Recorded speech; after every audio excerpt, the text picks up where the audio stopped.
Assalamualaikum warahmatullahi wabarakatuh. Salam sejahtera untuk kita semua. Om Swastiastu, Namo Buddhaya, salam kebajikan. Sebelumnya, perkenalkan saya Andika Vibio. Saya merupakan mahasiswa Departemen Pendidikan Sejarah UPI yang saya akan membahas mengenai inovasi pembelajaran berbasis Artificial Intelligence untuk memenuhi mata kuliah inovasi pembelajaran. Langsung aja. Nah, sebelumnya apa itu Artificial Intelligence? Artificial Intelligence merupakan kecerdasan buatan dalam ilmu komputer yang menekankan pada penciptaan mesin cerdas yang bekerja dan berinteraksi seperti manusia. Dan teknologi AI ini sangat berkembang di revolusi industri 4.0. Ini merupakan salah satu kutipan lewat buku yang ditulis oleh Asri Safitri berjudul Revolusi Industri 4.0. Nah, dari definisi tadi, aku sekarang mau ngejelasin mengenai konsep artificial intelligence sendiri.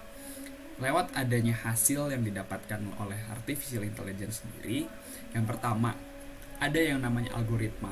Algoritma di sini merupakan salah satu rumus yang akan melakukan sebuah probabilitas yang di dalamnya. Nanti ketika sudah ada probabilitas itu, nanti akan berhubungan dengan big data yang dimiliki oleh cloud. Ketika mereka ini saling berhubungan, akhirnya melakukanlah sebuah analisis lewat konsep artificial intelligence ini. Melakukan analisis lewat algoritma, lewat big data, dan analisis ini berhubungan dan hasilnya menghasilkan sebuah hasil di dalamnya. Lewat konsep tersebut, kita juga mengetahui bahwa ada yang namanya itu beberapa hal yang berintegrasi dengan artificial intelligence, yaitu berhubungan dengan kehidupan manusia, berhubungan dengan informasi, dan juga berhubungan dengan physical things gitu ya. Dan yang pertama mengenai human world, itu berhubungan pasti dengan kecerdasan. Dan juga yang selanjutnya juga ada machine learning, itu berhubungan dengan informasi yang ada di dunia, dan juga berhubungan dengan physical world atau mungkin berhubungan dengan kerja fisik. Nah, di sini lewat adanya cognitive system, manusia akan terbantu lewat adanya kecerdasan dibuat oleh AI. Contoh kecilnya yaitu bisa mendiagnosis sebuah penyakit lewat kedokteran, jadi itu kan terbantu ya secara kecerdasan gitu ya.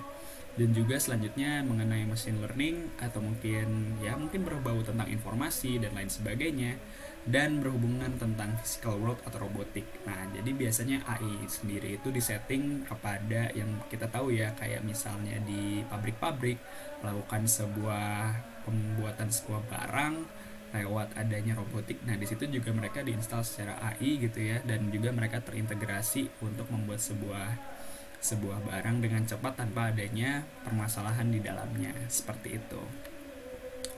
Dan mungkin dari konsep yang tadi sudah saya jelaskan yang berhubungan dengan kehidupan sehari-hari, mungkin juga berhubungan juga gitu dengan pendidikan Indonesia gitu. Dan menurut saya artificial intelligence ini sangat relevan diterapkan di Indonesia gitu. Yang pertama gitu ya, dengan adanya artificial intelligence membuat guru lebih fleksibel, karena guru dapat memfokuskan diri kepada suatu hal yang lain, dan guru pun dapat terbantu lewat adanya artificial intelligence ini.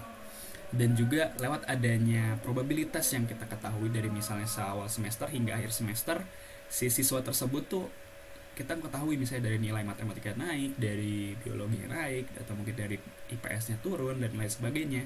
Akhirnya guru akan mengetahui gitu lewat potensi tersebut, lewat adanya probabilitas yang sudah di ini gitu ya, dihubungkan oleh AI gitu. Dan yang ini nih yang hal paling aku suka banget, yaitu membuka akses lebih banyak kepada media pembelajaran yang sesuai. Nah, di sini juga AI dapat membuat sebuah probabilitas yang ada dengan cara mereka mengetahui nih kira-kira apa aja nih yang menjadi salah satu minat dari siswa tersebut. Karena kan kebutuhan siswa itu berbeda-beda, memerlukan sebuah media pembelajaran yang berbeda dan juga memberikan sebuah treatment yang berbeda. Nah, di sini AI akan memahami secara betul gitu apa yang menjadi minat siswa tersebut, dan juga siswa dapat mengeksplor gitu minat lebih jauh lewat pendidikan formal. Nah, di sini akhirnya akan membuat sebuah pendidikan yang sangat pesat gitu melajunya. Dan selanjutnya penerapan nih pada platform pembelajaran di Indonesia. Mungkin secara konsep tadi saya sudah jelaskan, dan sekarang kita penerapannya pada platform pembelajaran di Indonesia gitu. Yang pertama ada voice assistant. Nah, di sini juga nanti guru dan juga murid itu dapat memiliki sebuah personal assistant lewat suara. Nanti ketika kita misalnya nge-request nih kepada salah satu platformnya gitu atau aplikasinya, dibilang Google tolong misalnya cek hari Selasa ada tugas apa. Nah, akhirnya kan guru dan juga murid akhirnya mengetahui gitu, dan juga memiliki personal assistant yang sekiranya membantu dalam produktivitas mereka dalam bekerja maupun dalam pembelajaran. Nah, ini contoh aplikasinya seperti Google Voice Command, dan juga ada Apple Voice Command dan lain sebagainya. Itu sangat banyak sekali platformnya dan search engine-nya. Dan selanjutnya ada automatic assessment. Nah, ini ada salah satu aplikasi namanya Kejar Cita. Jadi automatic assessment sendiri juga nggak ngebuat guru harus ribet-ribet nginput data satu persatu gitu. Cuman di sini juga udah ada automatic assessment yang nanti otomatis mereka akan mengolah data dan juga nilai yang sekiranya tuh itu berhubungan sama siswanya, dan akhirnya asesmen tersebut jadi tahu gitu, oh minat si siswa ini tuh di bagian apa, kelebihan dia di apa, kekurangan di apa gitu, dan guru tuh dapat berkolaborasi nih sama si platform tersebut. Dan selanjutnya ada personalized learning dan global course. Nah, ini yang aku suka banget nih. Nah, jadi di sini lewat adanya pemahaman minat nih secara siswa pun akhirnya tahu gitu yang sekiranya tuh menjadi salah satu wadah pembelajaran yang sesuai buat mereka, dan hal tersebut itu akan meningkatkan produktivitas dari siswanya. Dan hal tersebut ketika misalnya dari siswanya udah minat pada satu hal, misalnya matematika, nggak cuman terbatas di ruang kelas gitu, adanya pembelajaran secara global gitu diberikan kepada dia sebagai siswa, dan nggak cuma terbatas di Indonesia tapi juga secara luar negeri gitu ya, dengan cakupan berbagai bahasa, terutama bahasa Inggris ya terutama, itu akan menjadi salah satu pembelajaran yang nggak terbatas hanya di ruang kelas. Ada beberapa platform di dalamnya seperti Google AI, Alisan, Khan Academy, Duolingo, EduTech, dan juga Udemy. Dengan adanya hal tersebut, Indonesia bisa saja menjadi salah satu negara yang sangat produktif untuk para pembelajar, dan bisa membuat bahasa Indonesia dan juga bahasa Inggris seiring gitu. Dan juga bahasa Inggris menjadikan salah satu bahasa yang wajib untuk pembelajaran secara global. Nah, nanti ketika ada pembelajaran global seperti itu, produktivitas akan naik, akhirnya menjadikan sebuah Indonesia menjadi salah satu negara yang dapat menghasilkan sebuah produk yang berbau dengan revolusi industri 4.0 maupun 5.0 gitu ya, kelak akan dihadapi oleh kita semua. Dan ini merupakan bentuk artificial intelligence ya yang diterapkan pada kegiatan pengajaran gitu ya. Dan sedikit bercerita aja, beberapa sekolah di Inggris gitu, instansi di Inggris itu menekankan pembelajaran secara artificial intelligence dalam kurikulum mereka. Dan ini juga ada salah satu yang mereka terapkan kepada, kalau nggak salah di sekolah dasarnya gitu ya, seperti Gunplay.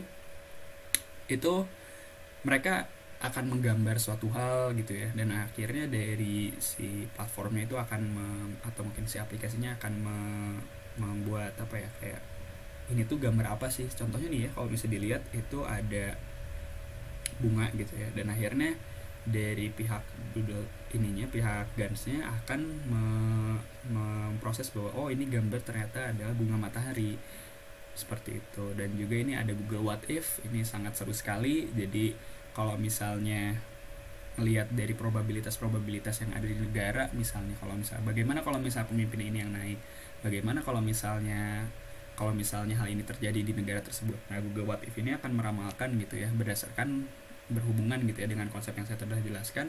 Yang pertama itu ada dari ini ya, dari algoritma, nanti akan berhubungan dengan cloud atau mungkin big data, nanti akan memproses dan hasilnya ada menghasilkan hasil di Google What If. Ini merupakan salah satu konsep kecil dari artificial intelligence, dan ini sangat seru gitu untuk didalami. Nah, lewat adanya pemaparan saya gitu ya mengenai konsep dan juga mengenai definisi dan juga penerapannya pada pendidikan dan juga platform yang ada di Indonesia, manfaat yang dirasakan itu yang pertama pastinya peserta didik akan tak paham dan juga mengenai minat kecenderungan mereka. Jadi keingintahuan dan hasrat belajar mereka akan terpenuhi, dan akhirnya Indonesia secara akan menjadi salah satu negara yang sangat produktif dalam pembelajaran dan menghasilkan sebuah produk yang jelas. Dan hal tersebut akan dapat memenuhi proyeksi generasi emas 2045 gitu ya, dalam menjadikan Indonesia lebih baik dan lebih maju lagi. Indonesia kelak pasti akan menjadi negara yang maju karena kita secara dapat menjadi salah satu negara yang sangat produktif dalam pembelajaran. Karena kita mengetahui minat dan juga treatment yang pas dari siswa lewat bantuan artificial intelligence dan juga berbagai platform yang ada. Mungkin sekian pemaparan dari saya. Terima kasih atas perhatiannya. Wabillahi taufiq wal hidayah. Wassalamualaikum warahmatullahi wabarakatuh. Om Santi Santi Om. Terima kasih.